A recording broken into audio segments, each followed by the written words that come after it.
Okay. Hello, everyone, and welcome to the WP-Tonic podcast. I have a lovely guest with me today. Her name is, it's Mojca, right? Mojca, yeah. Mojca. I was close. I was close. I was close. She is an Facebook ads expert, and she's really gone through some epic restructuring in the last year. She was actually on this podcast almost a year ago today, where she started to make those big changes, and now we're going to follow up with her and see how those changes worked out and what you could possibly learn from them in order to grow your own course business, your membership site, whatever you're using Facebook ads. So welcome to the podcast. Please introduce yourself. Yeah, so as you already said, my name is Mojca. I'm actually from Slovenia, and I'm a Facebook ads expert. That wasn't always the case though. Previous working at an advertising agency, then I got fired. So that's the long story short, I got fired. I started doing social media strategies. So I did social media strategies for different businesses. I did Facebook, Pinterest, Instagram, Twitter, everything all together. And then a couple of years later, I actually decided to niche down and do Facebook ads only. So awesome. We're gonna talk about that in a second. We're gonna go deep down. But before we do that, I just like to thank our actual sponsor for this episode. I'd like to thank Kinsta for sponsoring this episode. Kinsta is an awesome WordPress hosting company. They offer some of the bar none best support around for the WordPress community. WordPress has a bad reputation for being a super big bloated software with a bunch of stuff that can go wrong. You know, if you're a small business and you're running your business, your Facebook ads and your membership site and you're managing WordPress all at the same time, it can often be a big hassle, especially if you're on crummy hosting that doesn't provide the support that you need, that doesn't make it an easy experience, and provides you with that, you know, that just you get the white screen of death, you get errors and all of these things are going wrong. You just don't know what's happening. Kinsta removes all of the pain of having a self-hosted WordPress website, providing you with 24/7 unparalleled supports. They provide you with the best WordPress managed experience. You're going to have the fastest load times. You're going to have you're just going to have a great time. There's no mucking about in cPanel or File Manager or any of that stuff. It's really just a few clicks and a beautiful UI. And if you don't know how to do something, you can just ask their support team to do it for you. And it's also relatively inexpensive at plans starting at just $30 a month. So if you're looking to drop whatever hosting company you have now because you're unhappy, you're experiencing those problems that I laid out, and you want to go to a company that's just going to take care of you and it's just going to work and you're not going to have to worry about it, go check out Kinsta and let them know that you heard about them from WP-Tonic. Thank you. All right, so now I'm going to jump back in and let's talk about, you know, how you actually got into all of this whole Facebook ads thing. You were talking about you got fired from a copywriting position and that kind of started this whole thing. Yeah, so I was working at a traditional advertising agency and we did billboards, TV ads, radio ads, and so on. And I started noticing a deep need for social media management from our clients. And I actually put that out to my boss, essentially. And I said to him that, you know, I have been talking to a couple of clients and they have been expressing this need and they want someone to do their Facebook, not just Facebook ads for them, but like Pinterest and Instagram and everything else. And I was really pushing for this. They didn't want to hear that. They thought that social media is just a fad that's going to go away in a couple of years. And how long ago was this? Oh, I think it's 2019. So I would say 9 years ago. 9 years ago. Yeah, I think about social media was hardly a fad 9 years ago. That was like, I know. It's been around. It's a bit short-sighted. Absolutely. And I mean, obviously they're not in business anymore even. Oh, well, I mean, there you go, right? Yeah, because they always stayed like within the confines of traditional advertising. They didn't want to do anything digitally. Stick with what you know, right? Learning new things can't possibly be a good idea. Yeah, and you know, look what where that got them. So, yeah. But like I went into a totally different direction after getting fired. I decided, you know what? I know better than them. So I'm going to start doing social media management. And it actually proved to be a very, very good decision. I mean, look at me, like 9 years after, I'm still doing the same thing. So the last time you were on the show, you had actually made a big change in your business. So you were, and you still run, it's called Spicy, what's it called? Super Spicy Media. Super Spicy Media. Thank you for reminding me. And last time you were on the show, you just made a big change. Tell us a little bit about what that was, and what the result is. Yeah, again, a very long story. However, we got time. yeah, about a year and a half ago, I actually experienced a burnout. So I lost any will to work. I didn't find joy in my work. I was just tired all the time. My jaw hurt because I was clenching it 24/7, essentially. So I decided to take a week off, completely off technology, off everything. And where'd you go? I went to Croatia, actually. So Dubrovnik in Croatia has, and I went there in February, which was off season. So I was able to really like walk alongside the beach by myself, no one around, and I was able to think. So that was really, really cool. And after that week, I realized that I don't want to do client work anymore. So I feel that. Yeah, my business was all about client work. That's how I essentially got to the point where I am. However, it just kind of sucked. Yeah. So I decided that especially if you don't have the right clients, you know, if it's not a perfect fit, that it can get tricky. I mean, for me, to be honest, it was a perfect fit with each and every one of them, because I cherry picked all of my clients. But still, it didn't give me... We're going to have to talk about that in bonus content, because that's a struggle for a lot of people. Yeah. But essentially, like, what I realized is that even having a perfect client and even cherry picking them, it just wasn't, it didn't, like I said, it didn't create that freedom anymore. And wasn't fulfilling anymore. So I decided to fire most of my clients. How many, just as a metric for our listeners, how many is most? Like, give us a percentage. It was 80%. So 80%. Yeah. So I was working at 10 clients at the same time, and I fired 8 of them, and just decided to stick with 2 of them. And essentially I fired even another one. So, and you work solo, right?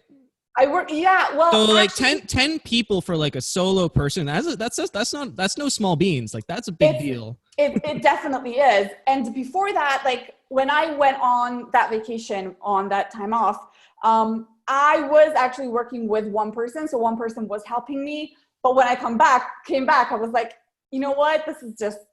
I just don't feel good about this. So we actually separated our ways first, and then I fired those 8 clients. And then a couple of months later, I fired another one. So I just ended up working with one client, and I still work with them to this point. So. Wow. So why exactly did you do that? So what, I mean, yes, you were burned out, but what, you know, with all of the free time that you now have, or that you created by removing the bulk of your client list, what were you able to then do that you now find, I'm assuming, fulfilling? Absolutely. So after that week off that I had, I kind of started rediscovering myself and rediscovering that deep down, I'm in fact a creator, and I enjoy creating things. Previously, like a couple of years back, I wrote an ebook, and I loved that process. I love the process of writing the ebook, creating it, putting it out to the world. And I missed that because of all the client work that I had.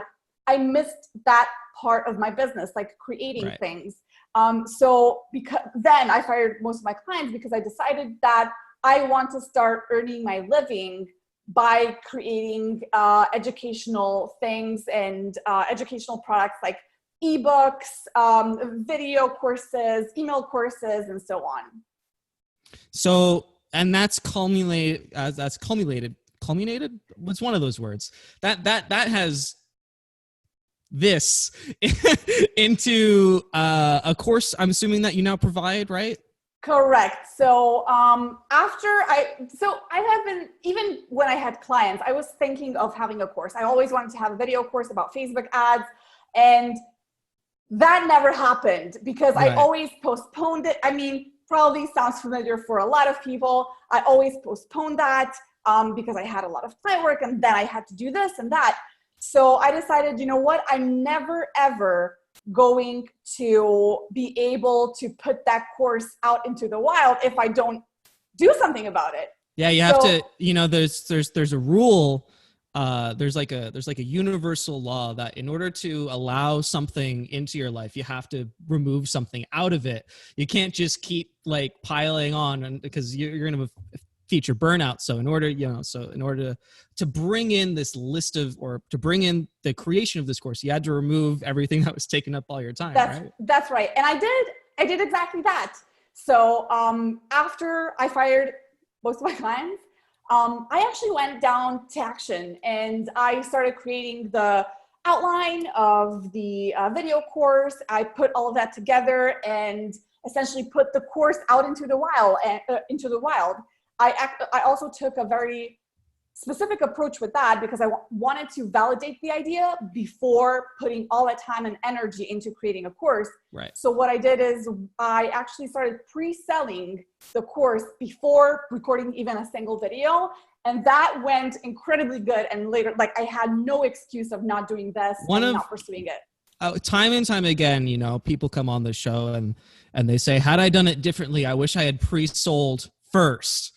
You know, time and time again, that's one of the most valuable things you can do is before you lock yourself in a closet and you spend 2 months, you know, recording all of your videos and whatnot, which by the way, don't do that either. But a lot of people do that, is pre-sell anything that you plan on selling to validate the market. And also, you know, allows you to generate a little bit of income to fund the damn thing. Right. Yeah, correct. So how many people signed up out of just curiosity? I made 10K. Wow. With that pre-launch, and I only pre-launched it to my email list. So I decided I'm not even going to, you know, do any kind of Facebook ads or anything else. I'm just going to use my email list, pre-launch there, and see if there's actually an interest in this kind of thing. If not, I can just, for example, if I were to make, let's say 2K, maybe I probably wouldn't pursue that at that moment. I would take a different route. But since there was a lot of interest, I decided to just move forward with it. Well, you got to deliver on 10K. Oh, absolutely. And they were all like, after I got it delivered, they were all very excited. So I decided, you know what, let's open enrollment again. So yeah, everything else is history. That's awesome. All right, we're gonna pick this up in a moment, but we're gonna go for our break now. Thanks everyone for listening so far. I am here with Mojca. I'm gonna get that eventually. You see I've been hanging around with Jonathan too much. I'm inheriting his inability to pronounce names properly. Thanks everyone, and we'll be back in a few moments. And we're back. I'm here with Mojca. We're here talking about her transition into a Facebook ads implementer and into her implementer of a course as well. We're going to be transitioning now into let's talk a little about this whole Facebook ads business and why it may or may not be a good idea. If you are a business owner and you are listening to this podcast right now and you're thinking, hey, listen, I came here to think about or to learn more about Facebook ads. Let's talk about Facebook ads. Let's do this. So one of the things that most people ask, like, you kind of have your two segments of search. You got your two segments of PPC. You got your search ads, your Google, your Bing, your Yahoo ads, if you buy any of the second-rate search engine ads. And then you have your social media ads, Twitter, Facebook, LinkedIn, etc. Right? So, and the two different streams that come along with that, you have disruptive marketing, which is attributed generally to social media. And then you have the direct marketing, which is mostly attributed to search engines. So depending on your business, and I know this is a bit of a loaded question, but in which cases do Facebook ads really, really, really shine? I mean, I think that it's best when these two work together. Mm-hmm. So if you have, for example, if you run Google ads, I mean, making a decision into like, what are you going to do shouldn't be based on, should I do Google ads or should I do social media advertising? Absolutely. It should go hand in hand because, for example, Google search is like, I know that like social media advertising sometimes is called disruptive, but is it really disruptive? For example, when it comes to Facebook, the level of targeting that you can set up surpasses Google, in my opinion, because let's be completely honest, Facebook knows a lot about you. Everything. And they know everything about you. Yeah. Oh, like you can just go ahead and check, like, for example, if you go and see an ad and click like top right, I think there's an arrow, and why am I seeing this ad? If you click on there, you're going to find out a lot of interesting things about yourself that you maybe even don't know. However, like I said, those advertisers that advertise on Facebook, they know a lot about you as well. So if they are able to show you disruptive, so yeah.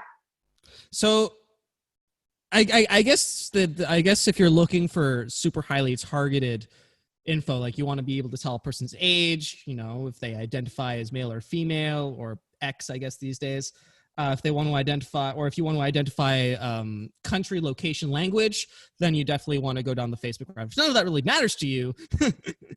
And you want to go like direct to source or direct to search rather than Google would be a little bit more helpful in that way. Is that fair to say? Well, to be like, when you're trying to decide who to target, as you can tell, I'm not a Facebook search ads expert. Yeah. So when you're trying to figure out your target audience, you shouldn't go to Google. You shouldn't go to Facebook. What you should do, you should go to your customers. So you should ask them that question. For example, you should do customer interviews. You should find out more about them. Where do they hang out online? What publications do they read online?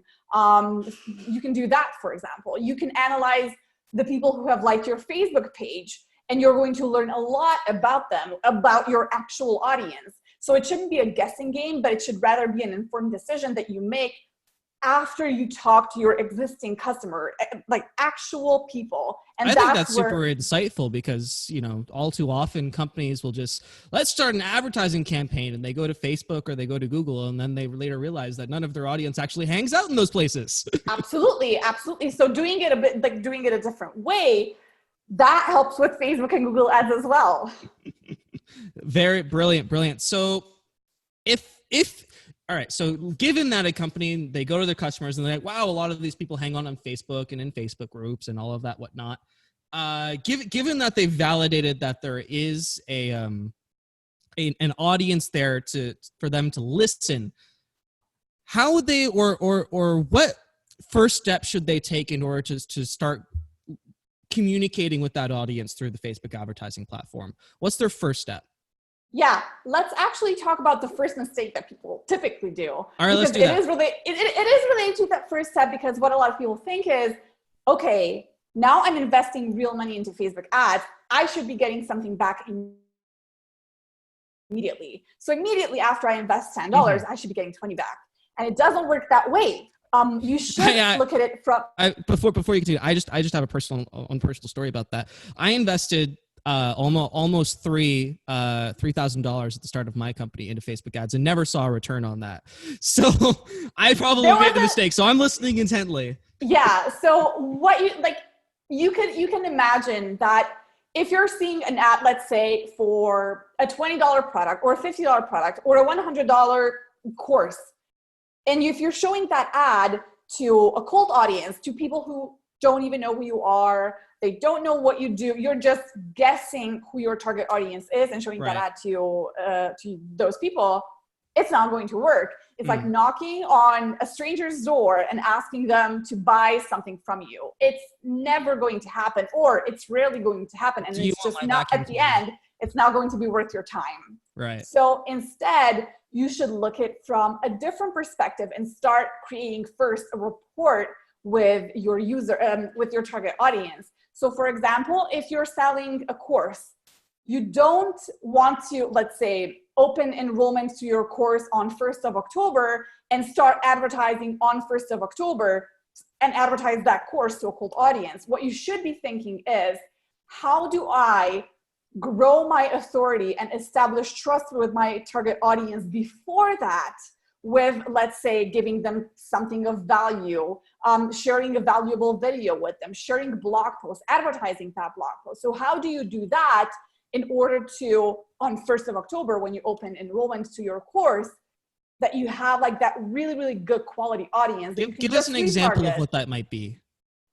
Like what might be? like a piece of valuable content. For example, if I'm selling a course about Facebook ads, Which you are. which I am, my piece of valuable content would be, let's say, solving a very, very specific yet common problem that people have with Facebook ads. So for example, how do I invest $10 into Facebook ads and get something tangible back? So I would advertise that blog post, or I would record a video of myself talking about that thing and share it with that cold audience, advertise it to that cold audience, and then just retarget those people with an offer, for example. Right. So it's not necessarily you go straight for the paid promotional product, but you advertise something that actually doesn't have any direct value back. Yeah. Right. It's all like Facebook advertising is, and you probably heard this, but Facebook advertising is a marathon. It's not a sprint. If you look at it from a sprint perspective, you're going to invest $3,000 into Facebook ads and not get any return. Nothing tangible back. So that's what happens. I got 500 likes on it. But what can you do with likes those don't likes? pay bills. Exactly. Right. Brilliant. So you talked about a little bit about this remarketing thing, and I'm sure many people are unaware, but can you just qualify that for anybody who's currently listening and not aware of what remarketing is?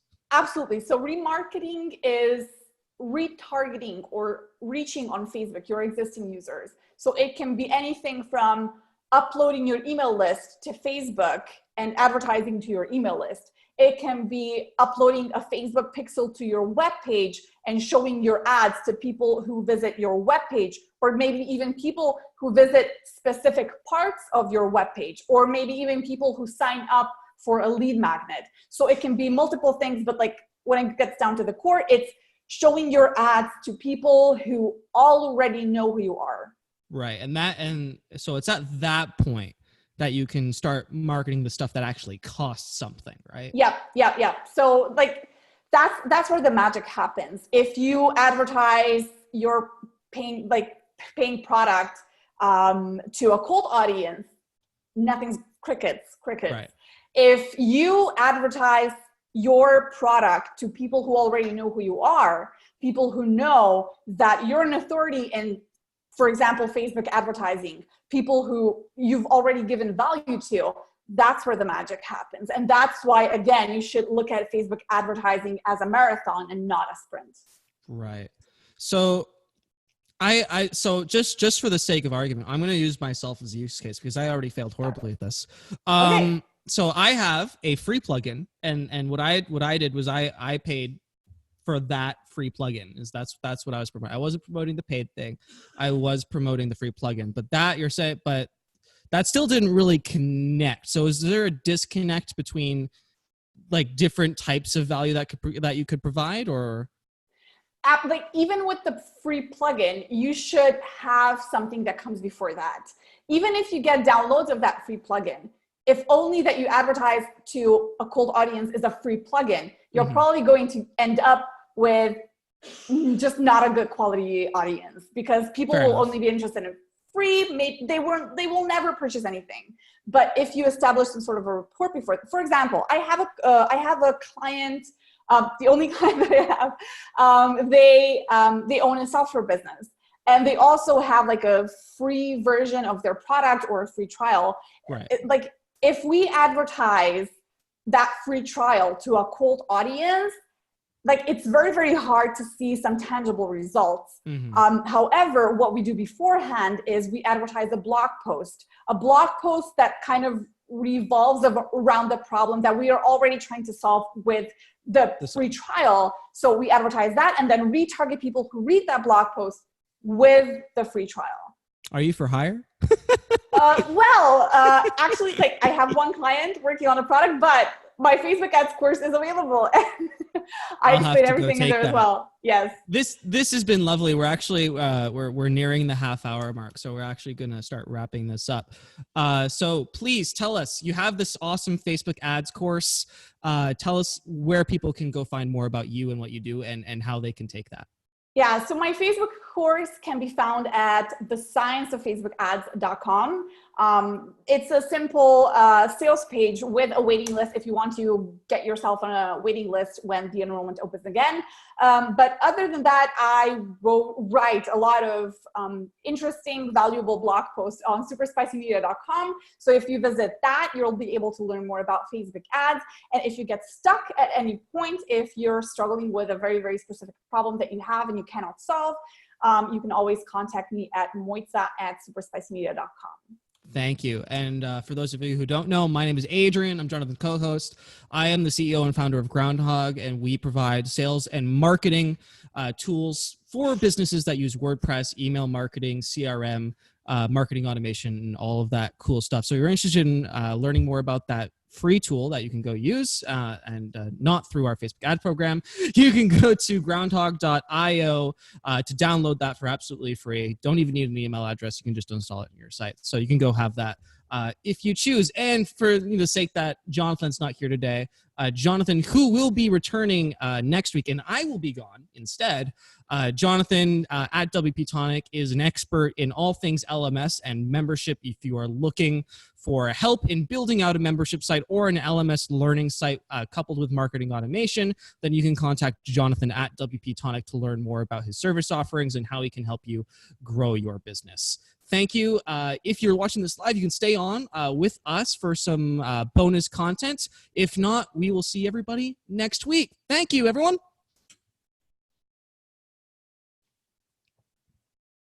And we're back for some bonus content. I am still here with Mojca, and we're talking about, and I think what we're actually going to do is let's transition into the course creation, because you just all of a sudden you went from copywriting, you went to Facebook ads as an implementer, and then you went to full out creator. So tell us a little bit about that last transition process and where you went or how you learned, or was it trial and error? What it is you did in order to go from that space to this space?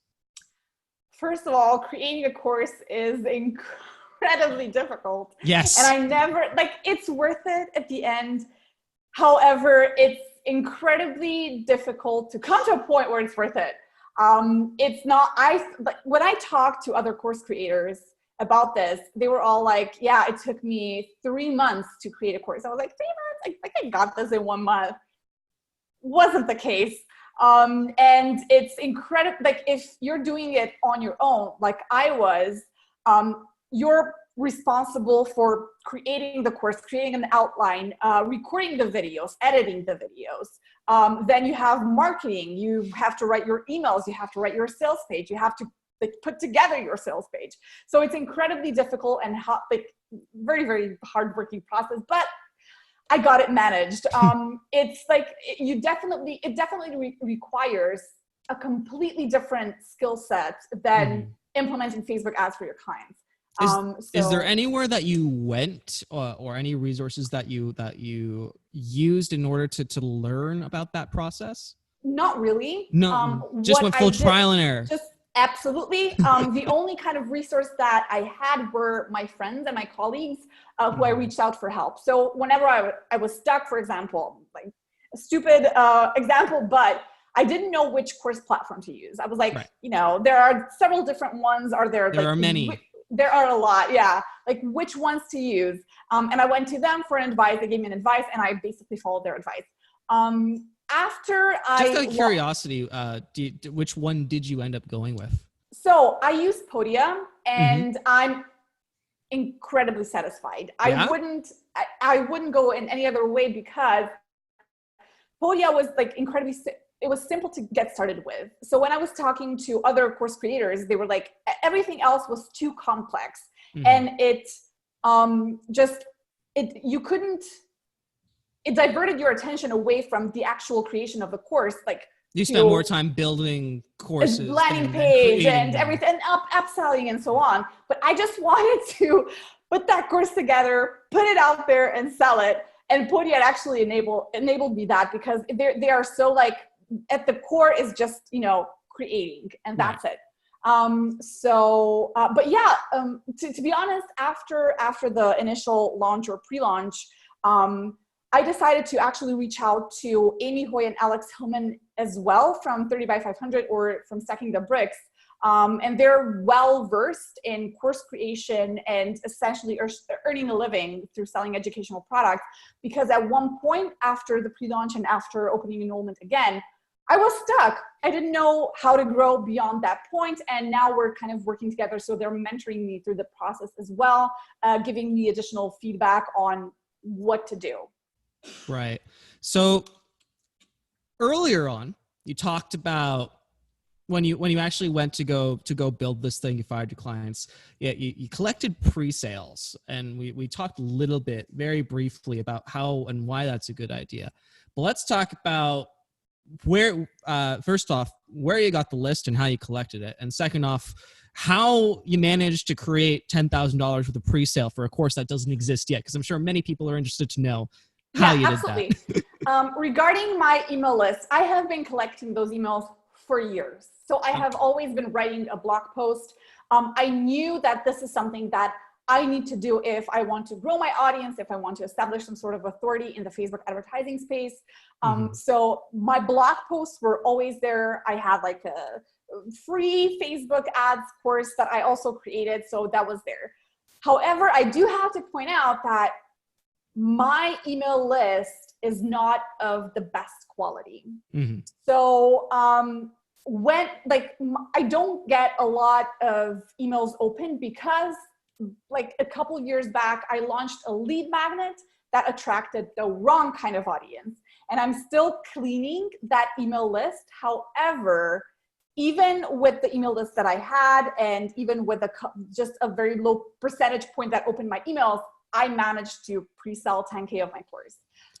Just to show you that, regardless of advertising, Facebook ads, traditional media, no matter what, if you have a list, the money's in the list. Yeah. Oh, absolutely. The money is there. Even if you're not planning on launching a course in the near future or doing anything with your email list, it's just incredibly important that you start building your audience. And now, if you ever decided to, if you're a business and you decide to sell, you can point to that email list and say, there are this many names and we have been able to extract this many dollars, and, it's therefore worth this thing. So if you're not collecting an email list right now, you should absolutely start collecting an email list, even if you have nothing to sell them. Yeah. But it's like how I actually did and how I pre-sold to that email list was through being honest. So when I announced the sale or the video course for the first time, and when I announced what the price is going to be, I gave them a special discount that's never ever going to happen again. I told them that, and I was completely honest and said, I do not have a single video recorded, and it's going to take me a while to get this out there, but you get this discount, which is never ever going to happen again. And I keep that promise, and you get that discount because there's no actual product yet. But it's coming. It's coming. It's not there yet, but that kind of level of honesty was enough for them. So they trusted me. They said, you know what? I'm completely fine with that. I want to get that discount. I believe in you. And I opened enrollment only for 48 hours. And in those 48 hours, I earned 10K. So that's a good enough 48 hours. Oh, absolutely. I definitely celebrated that. Drinks all night. So you created that massive amount of interest overnight, almost. How many people does that actually amount to? So I think there were, if I remember correctly, 20 people buying that course. Okay. Oh, so this is like a high ticket. It's a high ticket course. No, this is no like $99 thing off Udemy. This is like, you're going to learn something. Absolutely. So currently, as the prices are, I have two tiers. The lower tier is $497 and the higher tier is $897. So it's a high tier product. Yeah.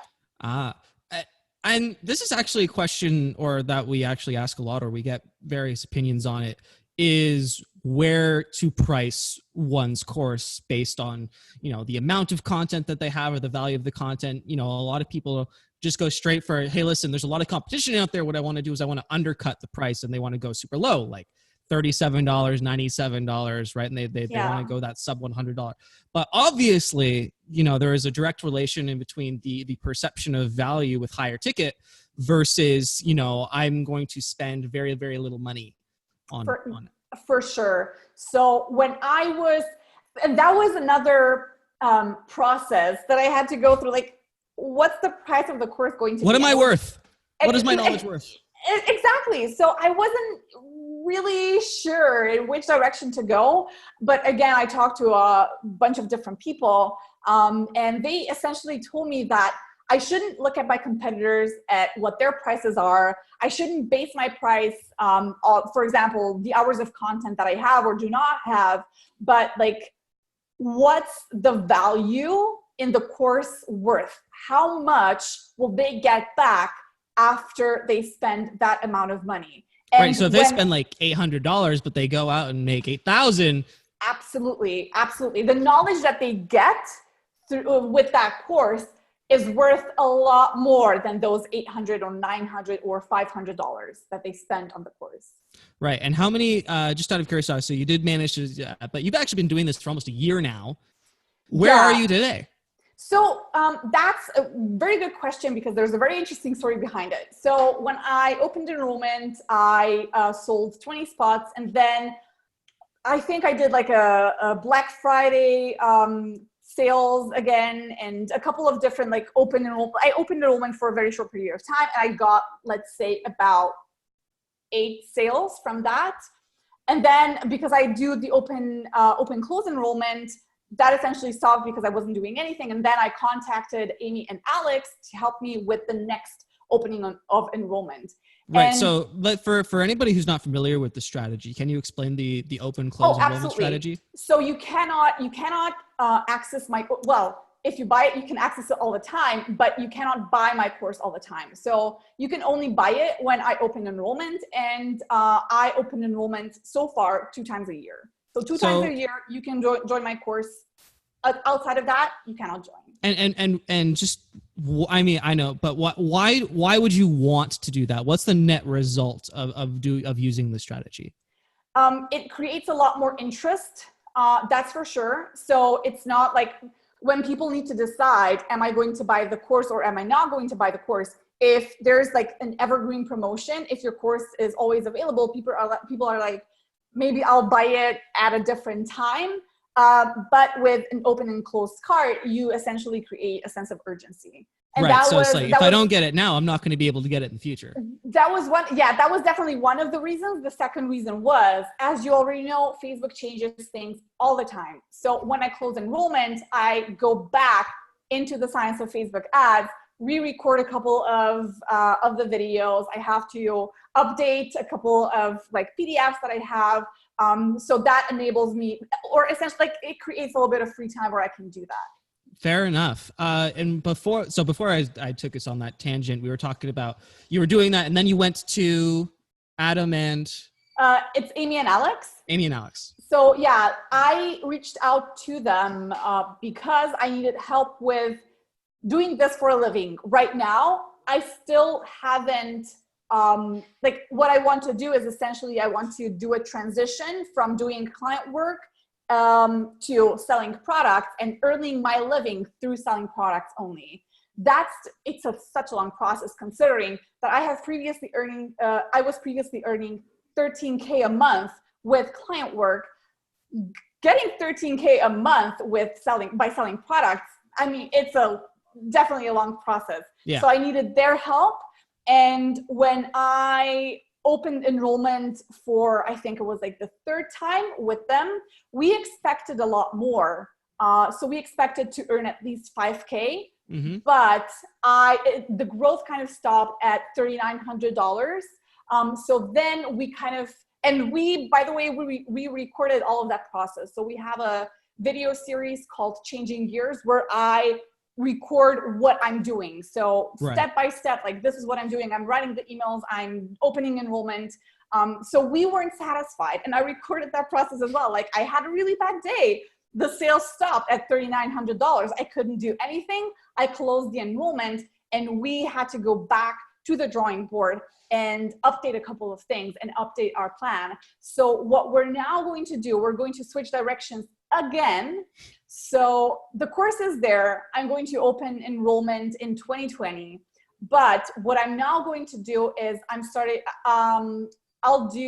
doing live trainings and live workshops where people can join, but it's not like a free webinar, it's a paid thing. Right. And that's how, like, it's not going to be $400. It's not going to be $500. It's going to be around $100. But it will give them that value, like that first taste of what the science of Facebook ads is, so I can upsell them the course later on. Awesome. And well, you haven't done that yet. So what we're going to have to do is have you back a year from now and figure out where you are. Absolutely. I would be glad. All right. Thank you so much for joining us. We've reached the end of Boda's content. Feel free to join, if you're listening to this live, feel free to join us tomorrow on the WP-Tonic live panel. Jonathan, the regular host of this show, will be back next week, and I, unfortunately, will be gone, but I will be returning the week after. Again, thank you so much, Mojca, for joining us. Mine has been Adrian, and we will see everybody next time.